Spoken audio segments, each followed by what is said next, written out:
This rope and ladder cable looks hand knitted, but I've been working with it on the knitting loom and the knitting machine. I have several projects in progress for you to try on your machine or loom. This one is for the loom, and it can be a pillow, as I am making, or lengthened to make a shawl. This machine knitted project is in another video. There's a link in the program notes so that you can find a video on making your own pillow form to fit your pillow. I'm using a number 5 yarn on a Kiss regular gauge loom, adjusted to get 2.5 stitches per inch in stockinette. In the stitch pattern, 36 stitches comes to 12 inches. It's not really critical that you match the gauge perfectly, because you can make a pillow or a shawl of any width. To make a shawl, simply increase the row count until you get the length you want. Here's a quick look at the stitch pattern. I will be explaining in detail as you watch me knit, and this will appear again at the end of the movie. A nice fabric is a lot more important than matching gauge exactly. It should look nice, of course, but it should also be pleasant to work with while you're knitting. Particularly, our challenge is crossing the cables. The cables are going to feel tight when you cross them on a loom, but if they bend the loom and its pegs, or are impossible for your hands to manage, or break the yarn, that's much too tight.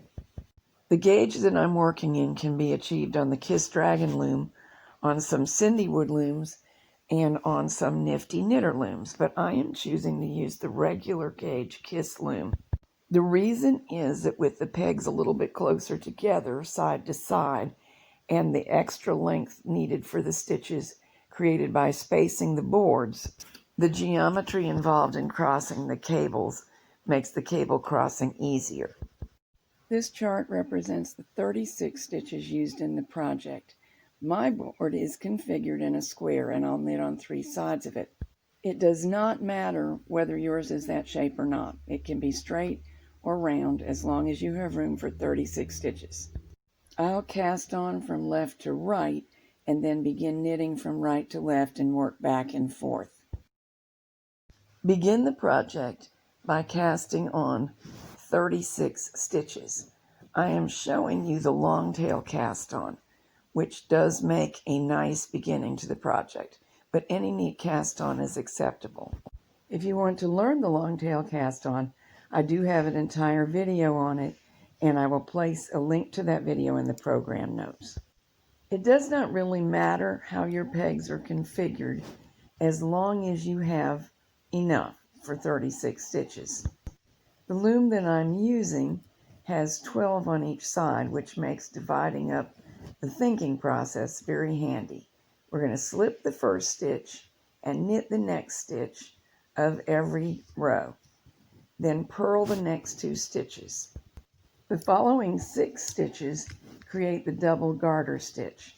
So for 2 rows, we will knit these 6 stitches, and for the following 2 rows, we will purl those 6. You can tell by looking what you did most recently. Those are purls. So this row, we will begin knitting those stitches for 2 rows. That's knit 6, and then the final one of the 12 gets knitted every single row. The next 12 stitches involve the cable and will be completely different, but you'll want to keep this as a point of reference, this side of the loom, or these first 12 stitches, because we're going to mirror them on the final 12 stitches. That will make the piece symmetrical, cable down the middle, and the 2 edges, left and right, the same as one another. Okay, every single row, these next 3 stitches get purled, and the following 6 get knitted, and the last 3 of the group of 12, 10, 11, and 12, all get purled. So there are 3 purl stitches surrounding the knit stitches that will form the cable.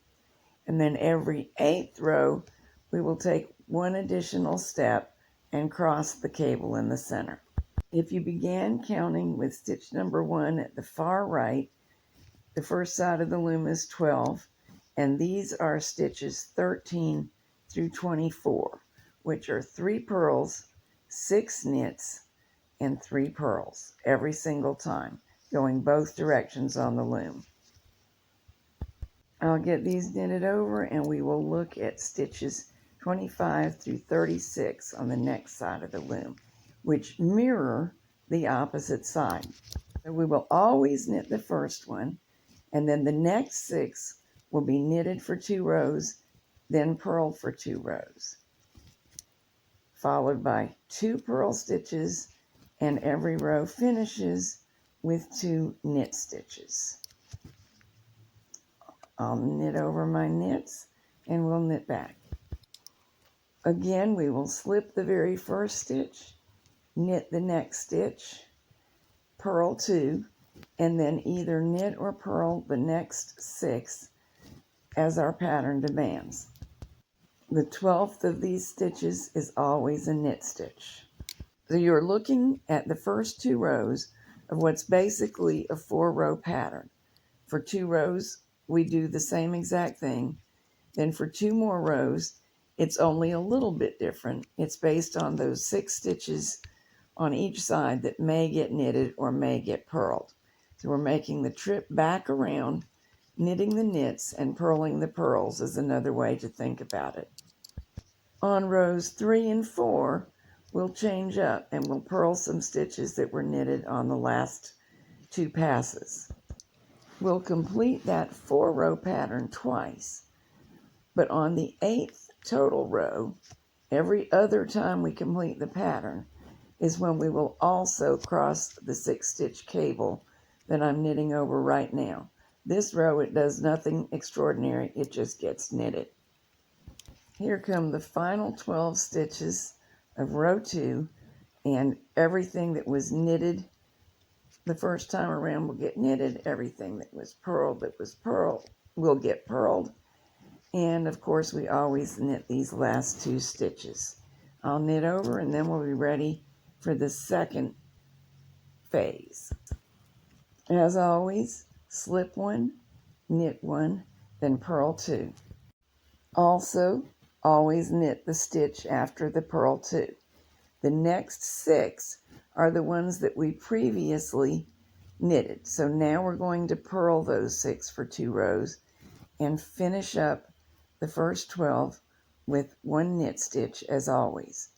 Those 2 single knit stitches that remain consistent to either side of the 6 that alternate are responsible for the vertical columns that outline the garter stitch and create the illusion of a ladder. These are the same as always. Purl 3, knit 6, purl 3.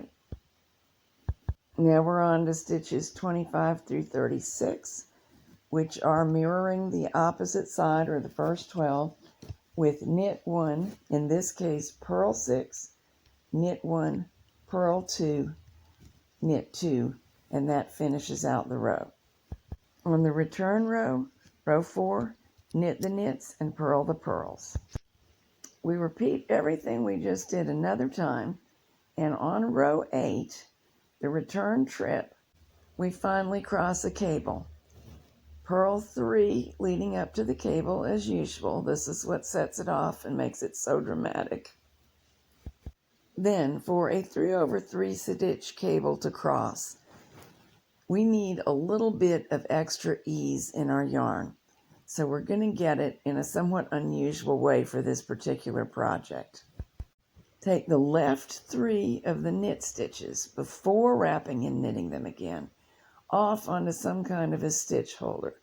Here I'm using what's actually a broken circular needle. I have one needle end and I have the cord, but I don't have the other end. And it's going to serve our purposes as a holder just fine. Later I'll show you another option. There are all kinds of things you can use for a holder. Now stretch your yarn across the 3 empty pegs and wrap and knit over the next 3. Not too tightly. Of course, we've made a little extra strand of yarn there that won't be needed when we go to move these right 3 stitches to the left 3 pegs, which is what we're going to do next. but we will need that extra length of yarn to put some ease into this cable. I'm picking up all 3 stitches, scooting them over, and rehanging them on the left 3 pegs, while at the same time wiggling just enough to let that yarn that made the strand across the empty needles work into these stitches and allow them the ease they need to settle down and cross. Now we're going to take those stitches that began on the left and move them to the right 3 pegs. You cannot really see my working yarn in this picture, but it should be extending to the back from where the arrow is pointing, where we just used it. Now keep the stitches in the order they were and move them to the empty pegs to their right. They will feel tight, but if it's impossible, you need to adjust the way you're wrapping and your yarn choice. When each one is positioned on its new peg, wrap and knit these normally as knit stitches. 1, 2, 3. They will feel tight, but it should be doable. If not, you need to address the tension with which you're wrapping the yarn, the kind of yarn, or the loom setup. Now purl the next 3 stitches as usual, and that is it for the cable for the first 8 rows.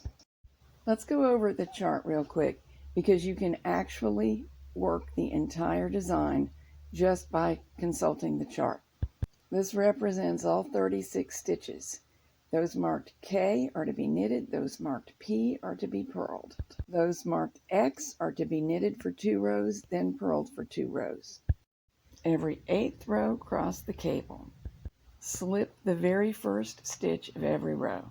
To make a pillow, work the 8-row pattern, making 4 cable crosses, so that's 32 rows, then 8 more rows in pattern but no crosses.